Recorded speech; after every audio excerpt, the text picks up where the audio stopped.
They say never meet your idol, especially if you're about to become his assistant, live in his house, and slowly fall in love with him. Before this gets wild, hit like, subscribe, and stay till the end, because this story gets messy in ways I never saw coming. The morning I met Leo Carter, I was late, broke, and wearing the same hoodie I'd slept in. I didn't know that in less than 10 minutes, my entire life would flip upside down. The email said, "Temporary assistant needed for rising music artist. Immediate start." I thought it was a scam. Turns out, it was worse. It was real. I walked into the studio, and there he was. Leo Carter, perfect hair, calm smile, headphones around his neck like he was born wearing them. And me, sweating through my hoodie. He looked at me and said, "So, you're my assistant?" I nodded so fast I almost passed out. I expected arrogance. Instead, he handed me a bottle of water and said, "You look like you ran a marathon." I think that's when I started liking him. He had rules. No touching his phone, no photos, no telling anyone where he lives, and definitely no getting personal. Then he took me to his place. Not a house, a mansion, pretending to be a home. That night, I found him sitting on the kitchen floor, eating cold pizza. Famous, rich, and somehow lonely. I made a dumb joke. He laughed so hard he almost choked. And just like that, the distance between us shrank. He played me a song he hadn't released yet, said no one else had heard it. I felt chosen. At one point, our shoulders touched. I forgot how to breathe. He didn't move away. The next morning, his name was trending again. Rumors, photos, and somehow, my face was in one of them. His manager pulled me aside. "Remember," he said, "you're replaceable." Leo stopped joking, stopped smiling. It felt like I lost him without ever having him. I left that night in the rain. Didn't bring an umbrella, didn't care. I heard footsteps, then his voice calling my name. My heart almost exploded. He said, "I don't want you to leave." Not as my assistant, not as anything else, just me. For a moment, the world stopped. No fame, no rules, just us. We walked back in silence. But it wasn't awkward anymore. It was peaceful. He smiled and said, "New rule, don't disappear on me again." I wasn't just working for a star. I was falling for a boy who didn't know how to be alone. I didn't know it yet, but everything was about to get complicated. Very complicated.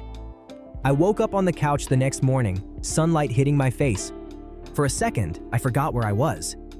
Then I heard his voice from the kitchen, and everything rushed back. Leo handed me a mug without saying a word. Our fingers brushed. My heart did a whole backflip.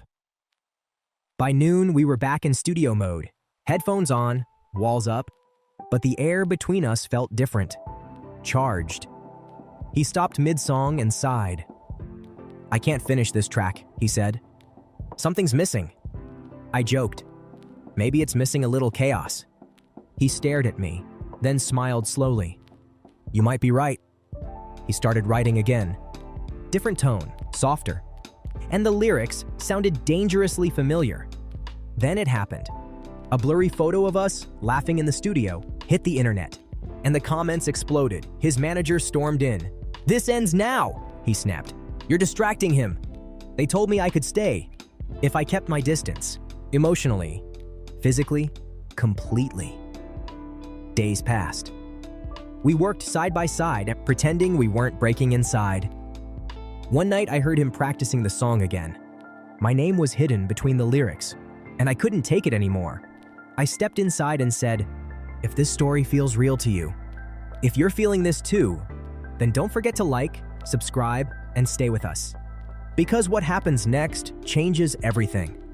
He looked at me, eyes wide, then quietly said, "I wrote that song about you." No music. No words, just our hearts trying to catch up. He stepped closer, so close I could feel his breath. But he stopped himself. Then the door opened.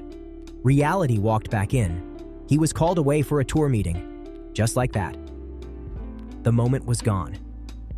That night, I couldn't sleep, because I realized something terrifying. I was falling for him hard, My phone buzzed. One message from him. It said, "I miss you." I typed back, hands shaking. "Then don't run from this." I didn't know what would happen next, but one thing was clear. This wasn't just a job anymore. It was the beginning of something dangerous and unforgettable. The night felt heavier than usual. I kept checking my phone, pretending I wasn't hoping for another message. When it finally buzzed, my heart nearly stopped. It was just a pin. No words, no explanation, but I knew exactly where it was. I walked there fast, heart pounding, mind racing. I didn't know what he wanted to say, only that I couldn't ignore it. He was standing on the stage of an empty outdoor venue. No lights, no crowd, just him, waiting. He looked at me and said, "I've sung for thousands of people, but I've never been this scared to say something. I tried to pretend you were just my assistant," he said, "but you became the one person I couldn't ignore."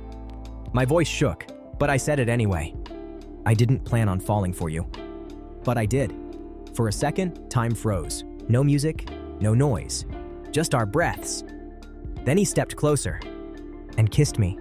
Soft, careful, real, like he was afraid I might disappear.